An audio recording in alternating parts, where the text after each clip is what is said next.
नमस्ते, welcome and welcome back.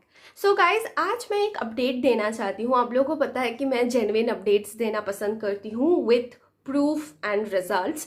सो आज का अपडेट है, आपको टाइटल से पता चल गया है कि ऑनियन जूस का ये 2 महीने से ज़्यादा, मतलब अराउंड 2 महीने 10 दिन मैंने उसको यूज़ किया है और उसी का अपडेट मैं आज आपके साथ देना चाहती हूँ। मैंने ऑलरेडी एक वीडियो बनाया हुआ है 1 महीना उसे यूज़ करने के बाद। वो वाला वीडियो आप डेफिनेटली देखिए, वहाँ पे मैंने कैसे यूज़ करना है, कैसे बनाना है, कैसे लगाना है, सब कुछ दिखा दिया है। छोटा सा वीडियो है तो आपको ज़्यादा टाइम भी नहीं लगेगा। सो आज इस वीडियो में मैं आपको बताने वाली हूँ इसका बेनिफिट्स क्या है, क्यों यूज़ करना है, अगर आपको हेयर में कौन कौन से प्रॉब्लम है तो वो इससे सॉल्व होगा। ऐसा नहीं है कि सारे प्रॉब्लम सॉल्व हो जाते हैं। ऑनेस्टली स्पीकिंग है कि किस प्रॉब्लम का हल ये करता है, किस तरह से करता है, कितना दिनों बाद आपको रिजल्ट दिखेगा, सो सब बताने वाली हूँ। मैं कौन सा शैम्पू, कौन सा कंडीशनर यूज़ करती हूँ और मेरा हेयर आप देख सकते हैं, जैसे कि अगर आप मुझे प्रीवियसली फॉलो करते हैं आपको पता है कि मेरा हेयर बिल्कुल ड्राई रफ एकदम झाड़ू जैसे था। Look at the sign, nothing, just shampoo and conditioner और ये सेकेंड डे हेयर है।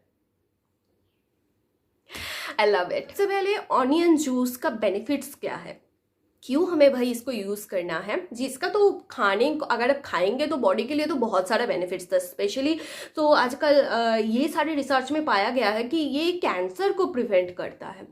पर हेयर के बेनिफिट्स की तरफ अगर हम आते हैं तो हमें ये दिखता है कि इसमें सल्फर कंटेंट बहुत ज़्यादा है। अब इससे क्या होता है कि आपका अगर स्कैल्प में कोई भी इन्फेक्शन है, डैंड्रफ्स है, मतलब मेरा तो डैंड्रफ्स इतना था कि अगर मैं ब्लैक कलर का टी शर्ट पहन के जाऊं तो ऐसा लगता था कि उसमें कोई सफ़ेद कोई डिज़ाइन हो गया है। उससे मुझे छुटकारा मिला। होता था डैंड्रफ्स ऑफ कोर्स है, स्कैल्प में था, विंटर में तो और भी ज़्यादा ऐसे करती थी तो 2-3 छोटा छोटा एकदम सा दिखता था। कुछ भयानक जो पहले था उतना नहीं था। दूसरा है आपका हेयर का ब्रेकेज को ये रिड्यूस करता है। ब्रेकेज मतलब आप जब बालों को कोम करते हैं, बाल बीच बीच में से उलझ जाने की वजह से आप जोर से अगर कोम करें, जैसे कि हम लोग कॉलेज गोइंग गर्ल्स हैं जिनके पास पेशेंस तो बहुत कम है, सो जितना जोर जोर से कोम करेंगे उतना बाल बीच में से टूटना स्टार्ट हो जाएगा। सो उन सारी चीज़ों से ये इस चीज़ों को रिड्यूस करता है। और दूसरी बात, वो जो बाल ये यूज़ करने की वजह से आपके बालों का ग्रोथ काफ़ी ज़्यादा हो जाता है। तो उससे क्या होता है ना कि ब्रेकेज का जो बाल है वो काफ़ी लंबा होता, जल्दी जल्दी लंबा हो जाता है। तो आप ट्रिम करेंगे तो ईजिली एक लेंथ में जल्दी आ जाएगा। एक्सक्यूज मी, कोई मुझे याद कर रहा है मुझे लग रहा है। और फिर मुझे एक प्रॉब्लम था कि मेरे हेयर बिल्कुल रूट से निकल के आता था, मतलब उसके नीचे जो हेयर का फॉलिकल होता है वो भी था। तो मैं काफ़ी ज़्यादा डरी थी क्योंकि ऑलरेडी 8 साल में, पिछले 8 साल में मेरे हेल्थ प्रॉब्लम की वजह से मेरा बाल जितना था उसका 1/5 हो गया था। मुझे ऐसा लग रहा था कि शायद ये बाल अगर झड़ जाए और फिर से रीग्रो ना करे तो मेरा हेयर फिर से मुझे उस तरह का स्टेप छोटा कट करके रखना पड़ेगा जैसे कि इस तरह से मेरा हेयर पहले था। मैंने इसको ऑलमोस्ट 3 साल में ग्रो किया है और मैं बहुत हेयर चॉप कर देती हूँ क्योंकि मेरा अभी हेयर का लेंथ है ऑलमोस्ट 29 to 30 इंचेस इससे इस लेंथ तक। पर मैं उससे ज़्यादा नहीं बढ़ाती क्योंकि मुझे लगता है कि उससे ज़्यादा बढ़ाने से मेरे बॉडी में इतना न्यूट्रिशन कहाँ जाता है, मैं इतना स्ट्रॉन्ग कहाँ हूँ कि मैं इतना लंबा बाल ग्रो कर सकती हूँ, और मैनेज करना भी बहुत मुश्किल हो जाता है। और सबसे बड़ी बात, इतना ब्रेकेज की वजह से जब आप चोटी बनाते हो ना तो नीचे का पोर्शन ना एकदम पूंछ के जैसा, चूहे की पूंछ के जैसा हो जाता है। बिल्ली का पूंछ भी मोटा होता है, चूहे की पूंछ के जैसा हो जाता है, इसीलिए ये बेनिफिट्स आपको मिलेगा ना। अब मैं इसको अप्लाई कैसे करती थी, देखिए मार्केट में अभी ना बहुत ज़्यादा ये आ गया है कि ऑनियन हेयर ऑयल। मुझे तो बहुत सारे कंपनीज ने मेल भी किया है, ऑनियन हेयर केयर रेंज, उसमें क्या क्या है, onion shampoo, onion conditioner, onion hair mask, onion hair serum, onion hair oil. इतना प्याज महंगा है भाई, खाने को लोगों को नहीं मिल रहा है। 100 रुपए का प्याज था किलो, सेंचुरी कर लिया था उसने, और अब लोग सारी चीज़ों में ऑनियन को डाल रहे हो। मैंने बहुत सारा कंपनीज का यूज़ किया, नाम नहीं लूँगी क्योंकि मुझे सारे कंपनीज का नाम तो याद नहीं है। मुझे कुछ कुछ पीआर में भी मिला था, मैंने यूज़ किया, फिर मुझे लगा कि ये बुलशिट है टोटली। मैं नाम इसलिए नहीं लूँगी क्योंकि मैं अगर किसी को भूल जाऊँ, किसी का नाम लूँ तो नाइंसाफ़ी हो जाएगा। ये सारे जो प्रोडक्ट्स हैं ना, काम का नहीं है। मेरे लिए तो नहीं था। अब मैं ये नहीं बोल सकती कि सबके लिए नहीं काम का होगा, वरना मार्केट में प्रोडक्ट बिकता क्यों है, ऑफ कोर्स। पर मेरा क्रोनिक हेयर फॉल था, मेरे लिए वो काम नहीं किया। और मुझे पता है कि रेडी टू गो चीज़ें हम लोगों को बहुत ज़्यादा पसंद है, क्योंकि हम लोग हर रोज़ काम पे निकलते हैं, दौड़ झाँप करते रहते हैं, तो हम लोगों को क्या मतलब जो इजीली अप्लाई कर सके, जिसमें ऑनियन का बदबू ना हो, हमें वही चीज़ें चाहिए। मैं हफ्ते में 2 दिन रिलीजियसली कॉन्स्टेंटली 2 महीने ऑलमोस्ट 10 दिन तक मैंने ऑनियन जूस लगाया। ना सिर्फ मैं, मेरा फ्रेंड भी। मैं ऑलरेडी जिस वीडियो बनाई हूँ जहाँ पे मैंने दिखाया है कि मैंने इसको कैसे यूज़ किया है, किस तरह से उसको बनाना है, कैसे यूज़ करना है, कब यूज़ कर सकते हैं, उस वीडियो को आप डेफिनेटली देखें। तो उसमें मैंने ये भी मेंशन किया है कि मेरे फ्रेंड ने, उसका भी पीसीओडी की वजह से हेयर फॉल हो रहा था, उसको कितना अच्छा रिजल्ट मिला है। उसको आपको अप्लाई करना है फ्रेश स्कैल्प पे, या फिर आप ऑयलिंग के बाद अप्लाई कर सकते हो, पर ऑयलिंग आपको रात भर रखना है, फिर सुबह आपको ऑनियन जूस अप्लाई करना है। और कोशिश कीजिए, इसके साथ बेस्ट कॉम्बिनेशन होता है कलौंजी ऑयल, प्योर कलौंजी ऑयल। कोई भी ब्रांड का आप ले सकते हैं, पर प्योर कलौंजी ऑयल आप आयुर्वेदिक दुकान से भी खरीद सकते हैं, पर उसमें कलौंजी का अच्छा एकदम स्ट्रॉन्ग स्मेल होगा। आपका आंख भी जल सकता है, मुझे नाक और आंख से पानी भी आता था। मैं ज़्यादा इसलिए कलौंजी ऑयल मैं थोड़ा करके ही सिर्फ स्कैल्प पे लगाती थी, मैं बालों पे नहीं लगा सकती क्योंकि मेरा आंख से नाक से पानी आना स्टार्ट हो जाता है, इतना जांच होता है उसमें। और या फिर आप नीली व्रिंगादी ऑयल, वो इसका भी है, जो कामा का एक है, वो है कामा आयुर्वेदा का एक है, एक एवीएस कोट्टाक्कल का एक है नीली व्रिंगादी ऑयल। मुझे अगर लिंक मिल जाए तो मैं दे दूंगी, क्योंकि वो मेरे यहाँ पे डिलीवरी नहीं होता, इसलिए मैं कामा का यूज़ करती हूँ, पर वो एक्सपेंसिव है। अगर आप कलौंजी ऑयल इस्तेमाल करेंगे तो बेस्ट है, क्योंकि वो हायर इन लिनोलिक एसिड है, इजिली स्कैल्प में एब्जॉर्ब हो जाता है। मतलब हम रात को उसको बस स्कैल्प पे मसाज करके सोएंगे ना, सुबह देखेंगे कंप्लीट एब्जॉर्ब हो गया है वो स्कैल्प पे। इसीलिए तो वो ऑयली स्किन वाले के लिए फेस पे भी यूज करते हैं। उसके बाद आपको ऑनियन जूस फ्रेश बना के, फ्रिज पे नहीं रखना है, उसको फ्रेश बनाना है, उसको तभी यूज करना है, 1 घंटा रखना है, फिर शैम्पू कर लेना है।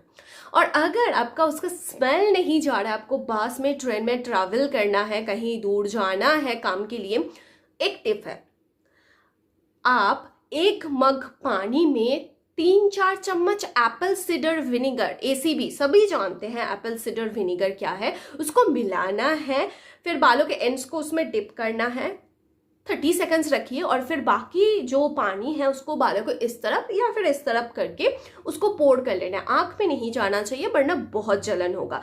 और फिर उसको डाल लेने के बाद, रिंस करने के बाद आप उंगलियों से थोड़ा सा स्कैल्प को मसाज कर लेंगे, तो वो एप्पल सिडर विनेगर बहुत ही अच्छे से आपके स्कैल्प में इवनली स्प्रेड हो जाएगा। वो आपको बहुत सारा बेनिफिट्स आपको देंगे। एक तो है कि आपका स्कैल्प में जो भी प्रोडक्ट का buildup, shampoo, conditioner, hair mask का जो बिल्डअप है ऑयल का, उसको ये निकालता है। दूसरा, आपका स्कैल्प को जो, और आपका जो हेयर का जो पीएच है उसको बैलेंस करता है। मतलब अब जो भी शैम्पू या फिर कंडीशनर यूज़ करते हो उसका वो हाईली बेसिक होता है, ओके।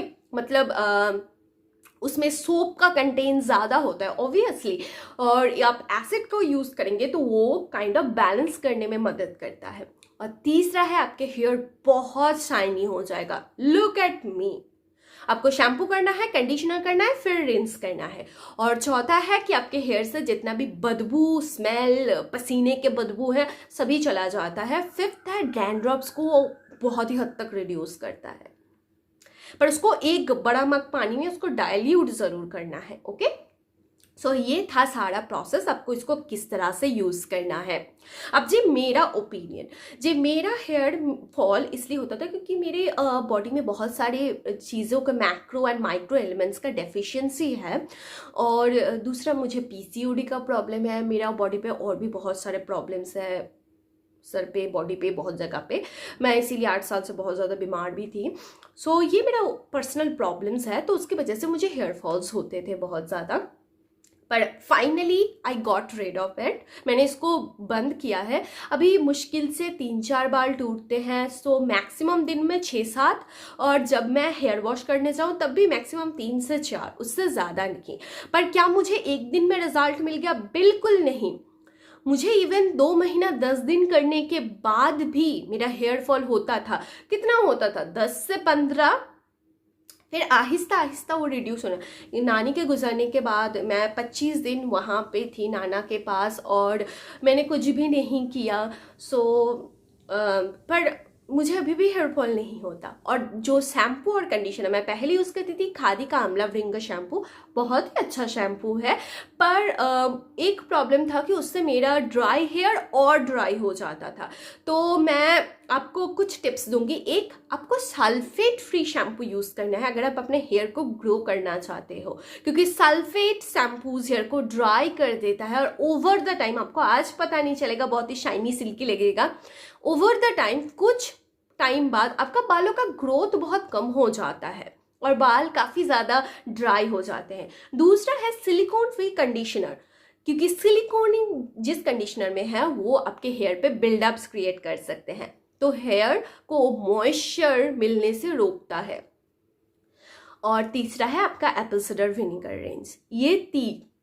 और चौथा आप बोल सकते हो कलौंजी ऑयल या फिर नीली व्रिंगादी ऑयल, या फिर कोई भी ऑयल आपको पसंद है, पर कोई भी coconut oil, olive oil, castor oil, ये सब लगाने के बाद ऑनियन जूस लगाएंगे तो स्कैल्प के अंदर तक नहीं जा पाएगा। ओके, सो आपको तब वो आप लेंथ पे लगा सकते हैं, स्कैल्प में आपको लगाना है तब सिर्फ ऑनियन जूस। और मैं शैम्पू और कंडीशनर जो यूज़ करती हूँ मैं मेंशन करती हूँ। ये जो ट्रेजेमे का सल्फेट फ्री शैम्पू है, ये मेरा 2nd बॉटल है, जो भी और 1 दिन होगा, और मैंने और 2 ऑर्डर किया है। लव दिस थिंग, इसने मेरे ड्राई हेयर को सेव कर लिया। मेरा हेयर फॉल बिल्कुल भी इंक्रीज भी नहीं हुआ, कुछ नहीं, और हेयर जो स्कैल्प है वो बहुत ही क्लीन हो गया है। और ऑनियन जूस की वजह से आप देख सकते हैं, मैं इसीलिए इस तरह से हेयर को उठा के रखी हूँ आज वीडियो में, ताकि आपको दिखे कि किस तरह से नए छोटे छोटे हेयर्स आ रहे हैं। बहुत ही टाइम लेता है, नेचुरल चीज़ें हैं गाइस। और जो 2 कंडीशनर मैं यूज़ करती हूँ, मेरा रेगुलर कंडीशनर है ये भी 2nd परचेज है, थोड़ा सा ही लगता है। ये रिक्विल का मुड़मुड़ू डैमेज रिपेयर कंडीशनर है, ये सिलिकॉन फ्री है, बहुत ही अच्छा स्मेल है, बहुत ही अच्छा टेक्सचर है, थोड़ा सा थिक है, और ये मैं ओकेशनली यूज़ करती हूँ क्योंकि इसका रिजल्ट अमेजिंग है। और इसका सल्फेट फ्री वर्जन है ये, और नॉर्मल रेगुलर वर्जन मैं इससे पहले तक तो मैं उसी को यूज़ करती थी, जब से इंडिया में ये आर्गन ऑयल वाला कंडीशनर लॉन्च हुआ था तब से।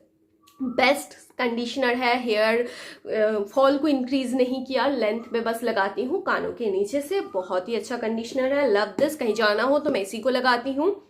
सो ये था सारा जो इन्फॉर्मेशन जिससे मेरा हेयर सेव हो गया है, और अभी मुझे बस इसको ग्रो करना है और ट्रिम करते रहना है ताकि ये एक लेंथ पे आ जाए, क्योंकि अभी ब्रेकेज की वजह से मेरा हेयर फॉल तो बंद हो ही गया है, और बाल उलझते भी बहुत ही कम, बहुत कम, मतलब ना के बराबर। सो गाइज, और उसके लिए मुझे लगता है बस ये दिस वन, ये एक्चुअली हीरो है इसके लिए। सो गाइज, ये था वीडियो, आई होप आपको हेल्पफुल लगा है। और सारा जो चीज़ें हैं ये मैं अपना एक्सपीरियंस बता रही हूँ, तो गाइज शायद आपके लिए भी सेम ना रहे, पर नेचुरल चीज़ों को जब आप यूज़ करेंगे, हर वक्त मैं यही बोलती हूँ, पेशेंस रखना ज़रूरी है। और अगर आपके बाल केमिकली ट्रीटेड है तो कम से कम आपको 3 से 4 महीने लगेंगे बहुत ही बेहतरीन रिजल्ट दिखने के लिए। मेरा हेयर बिल्कुल वर्जिन है, मैंने आज तक स्पा भी नहीं कराया है पार्लर में, सो इसलिए नेचुरल चीज़ें मेरे हेयर में बहुत ईजिली रिजल्ट दिखाते हैं। सो गाइज, आज के वीडियो के लिए बस इतना ही। अगर आपको हेल्पफुल लगा है तो डेफिनेटली इसको लाइक और शेयर ज़रूर कीजिएगा। सो फिर मिलते हैं मेरे नेक्स्ट वीडियो में, तब तक के लिए bye bye, love you all.